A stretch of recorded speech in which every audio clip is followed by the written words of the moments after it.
Hey everyone, Emily Jashinsky, culture editor here with my colleague, Tristan Justice, staff writer at the Federalist. Tristan, I want to talk about Nancy Pelosi. Do you want to talk about Nancy Pelosi? I always want to talk about Nancy Pelosi. Yeah, why not talk about Nancy Pelosi? All right, so there was a lot of, wow, I'm about to use a boomer word. I was actually going to say hullabaloo, and I'm just going to go with it. There was a lot of, God, where did that, it's right on the tip of my tongue. You sound like Nancy Pelosi. Yeah, there was a lot of, I do. There was a lot of hullabaloo this week over Nancy Pelosi. The video that emerged from a surveillance camera at a hair salon in San Francisco of Nancy Pelosi maskless in an area where I believe salons are not allowed to operate right now. Right. I mean, the salon was closed. Right. The people there are not working right now. The owner there is not working. The owner there is struggling so much that she's talking about leaving San Francisco. She's pretty much lost her business after, 6 or 7 months of being closed down. And so, I mean, this is a scandal. I mean, this is a scandal, Emily. The fact that Nancy Pelosi... This is a scandal! I mean, it was like Lori Lightfoot. She went into a shut-down hair salon to receive special service, special treatment.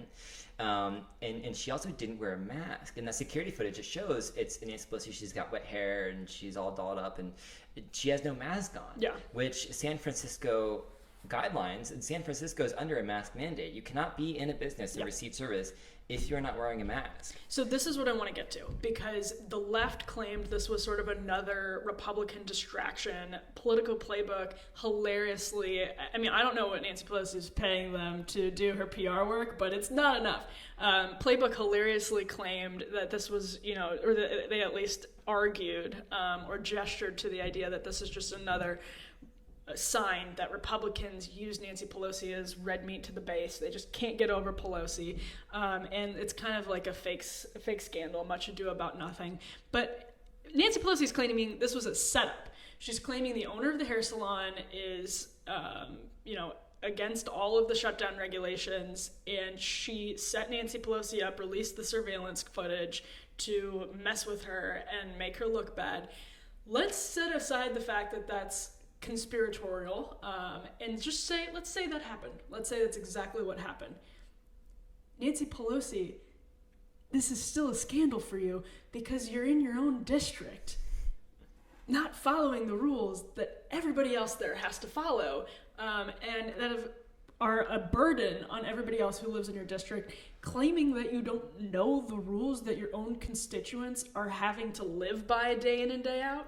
Right, and Nancy Pelosi, let's keep in mind, she shames people who don't follow the rules. Does she really? She shames people who don't adhere to social distancing guidelines and obey the coronavirus lockdown measures that Democrats have been imposing. In April, she said it was really unfortunate that people were resisting these lockdown orders.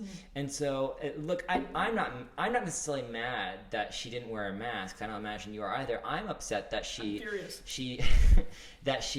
engaged in a double standard over it. Well, yeah, this is the thing. And she's trying to distract us, though this is a sideshow. And then as soon as there was some, I think the lawyers of the woman who actually cut her hair and who works at the salon came out and said, there's some evidence that the salon owner wanted to make something of a stunt out of this and was setting Nancy Pelosi up. And then the media went with this line that Nancy Pelosi was set up, and the media actually had been kind of hammering Pelosi for this for a 24-hour news cycle. Then the setup evidence comes, and then it's Nancy Pelosi is exonerated, she was set up.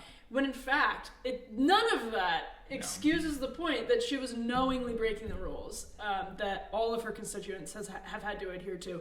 And so she either didn't know the rules that are disturbing greatly her own constituents' life, or she didn't care.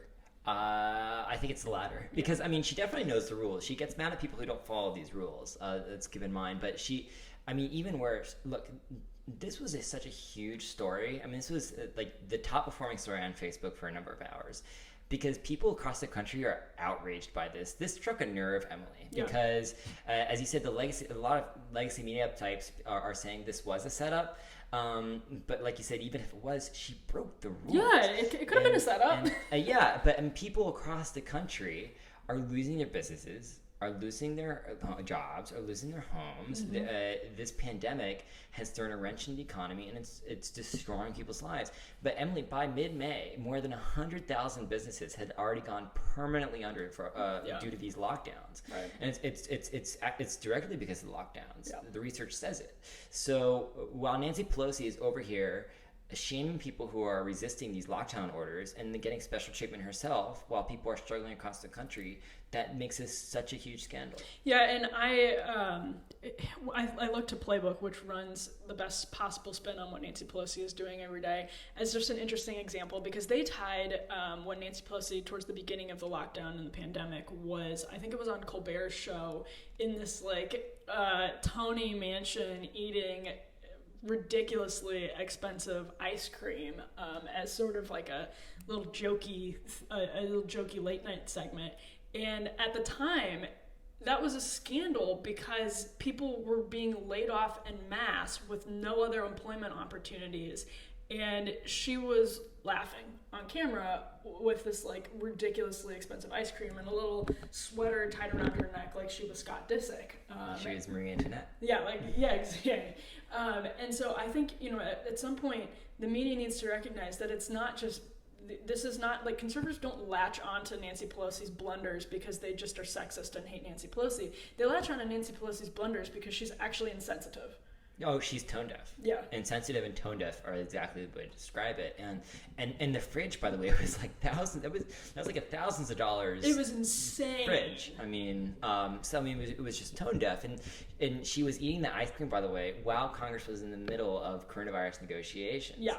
And so, and while she was holding back on some of the things that Republicans were trying to advocate for in these packages to help the American people, she was holding hostage to extract more money for state and local governments. Yeah. Which, by the way, state and local governments have used maybe a fraction of what they got from the CARES package and are now demanding more. So it was just tone deaf. It was insensitive. And it really just showcases how Nancy Pelosi, the House Speaker that we see today, is not the House Speaker that we saw in 2008.